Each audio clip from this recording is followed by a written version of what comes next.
Okay. Did you ever have any dealings or any interactions with Easy by any Oh, chance? Lil Eric. Yeah, Lil Eric.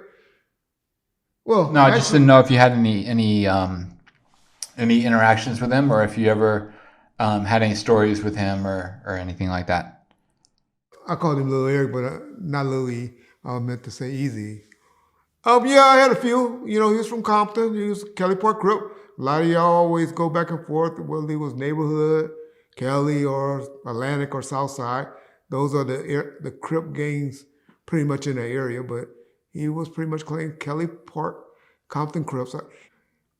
Easy, you know, like we said, we worked the Cowards and Compton video shoot. My dad is the one that ran that actually through the city for the police department.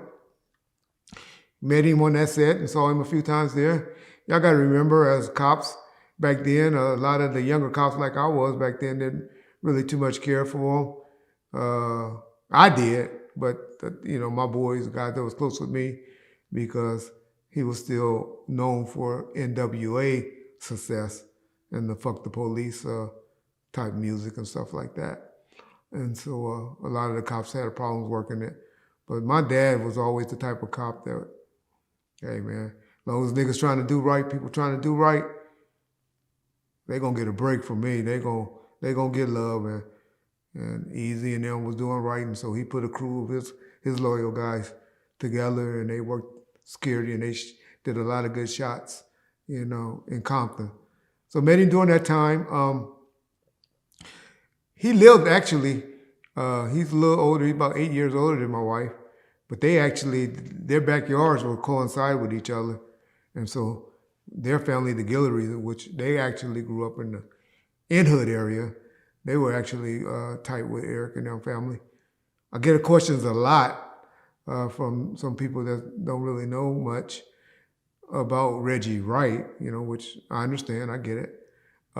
Is Eazy and I are related because we have the same last name.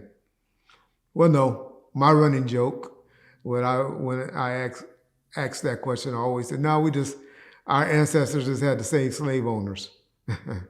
Which y'all don't know, that's where a lot of the blacks that don't still have their African names, they get their names from the uh, the slave owners that they had back in the day because they lived on that on their farm or their house or their territory, and so that's how some people still carry their last names.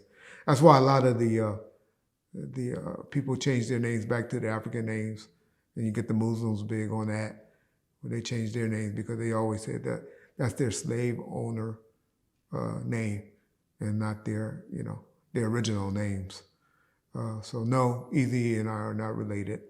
Um, but Eazy was a role model in Compton. He was one of the first popular people that went, I don't want to say worldwide, but I should, but at least nationwide, and put Compton on the map.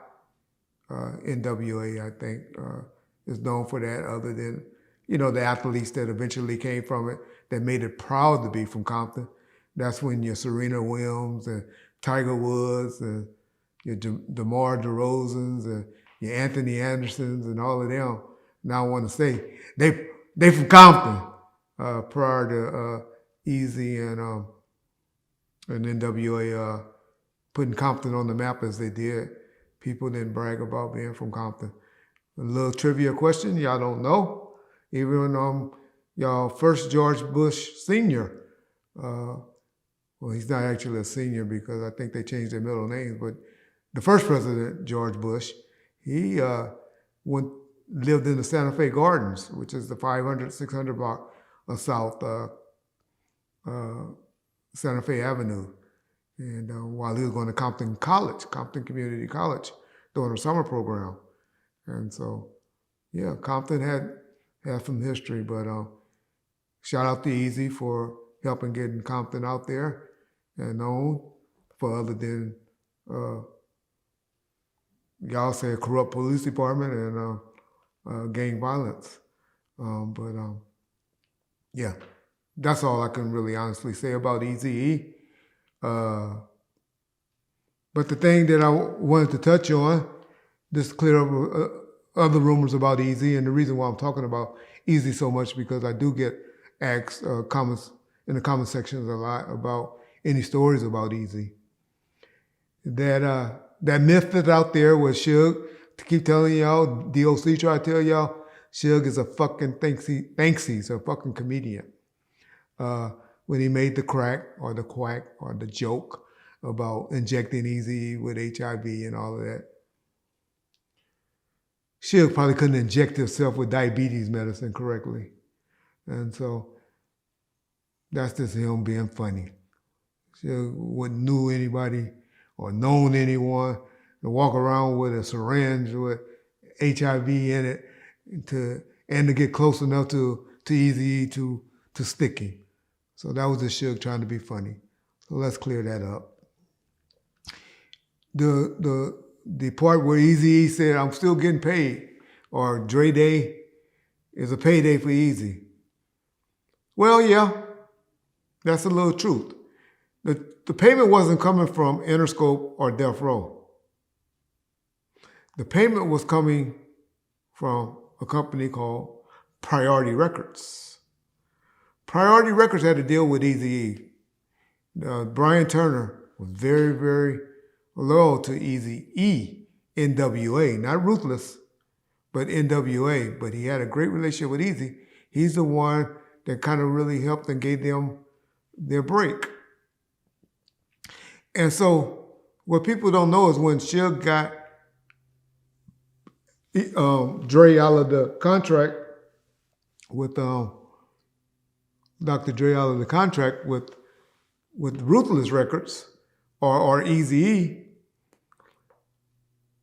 Brian and Priority had what they call an inducement letter, or a letter where they were going to forever be able to distribute anything done by Dr. Dre. And so even though Suge got Eazy to sign off of it, Dr. Dre to be released, Suge either not knowing or couldn't or didn't want to. One of those three. I don't know, to be honest. Never got Brian Turner and Priority Records to release their rights to Dre. So when the lawsuit was going on and all of that, Eazy-E and Brian Turner still have a relationship. So what Brian did is gave him a piece of his money that he was making from Priority Records off of Dr. Dre as he continued to give that money to Eazy-E. So so that's where Suge got that idea for when Snoop.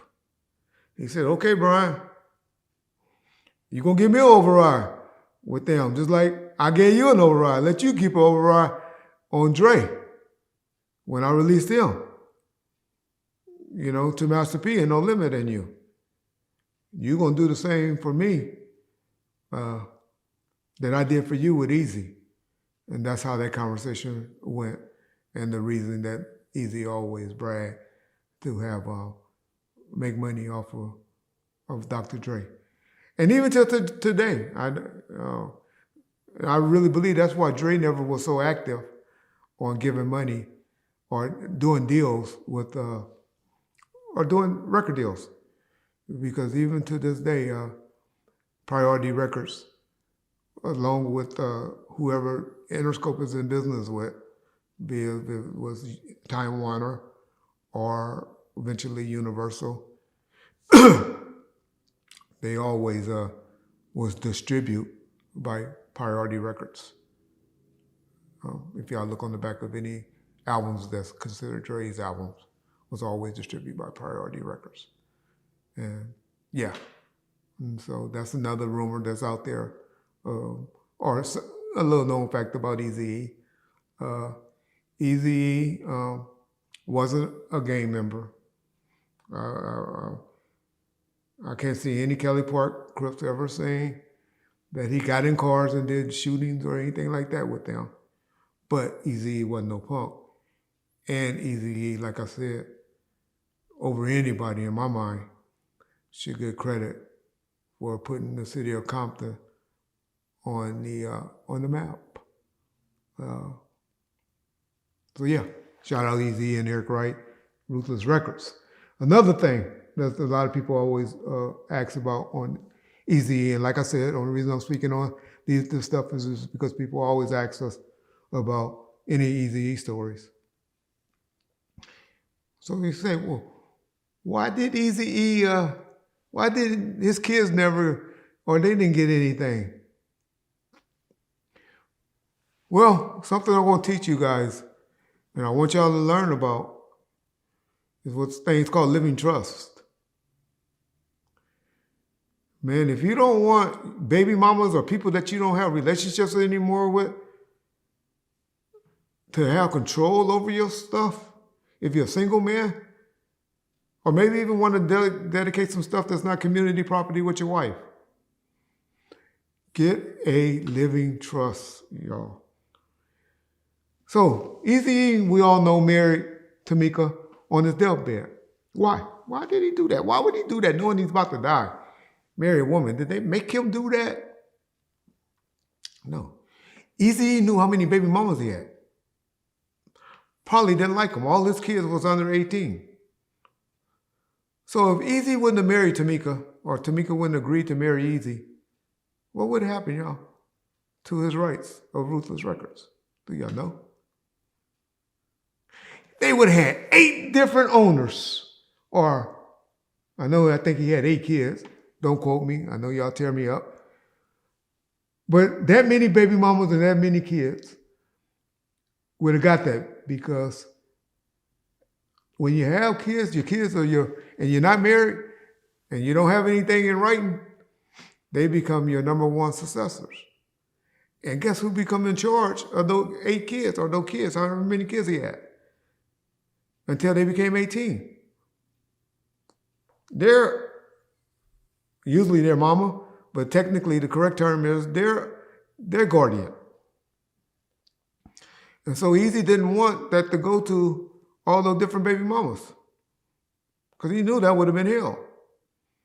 So he was smart enough to project or to think, let me marry Tamika, and hopefully Tamika will do the right thing and look out for my legacy, if that's what he cared about. I wouldn't give a fuck about my legacy, but some people do. For my kids. Now that's the debate. That's what I like to hear from little Eazy and his kids. Not the baby mamas. Of course the baby mamas gonna always hate Tamika or have some disdain towards her. Did Tamika do right by Eazy kids? Because I'm sure that's the only reason he married her, was do right by my kids, make sure my kids is good. I trust you to take care of my kids and not the different mamas, where they would be all in a boardroom, couldn't decide shit. You know, I bring that up to say, why we always wonder about Tupac and his issues and all of that and this stuff. But I know, I never get nobody questioning Tamika about, did she do the right thing by Eazy kids?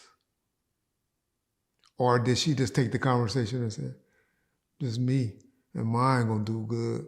I'm gonna take care of Tyson Bedford. That's too deep for a lot of y'all. Y'all don't know about that. But yeah. Yeah, so those are some of the things that I have about Eazy, John.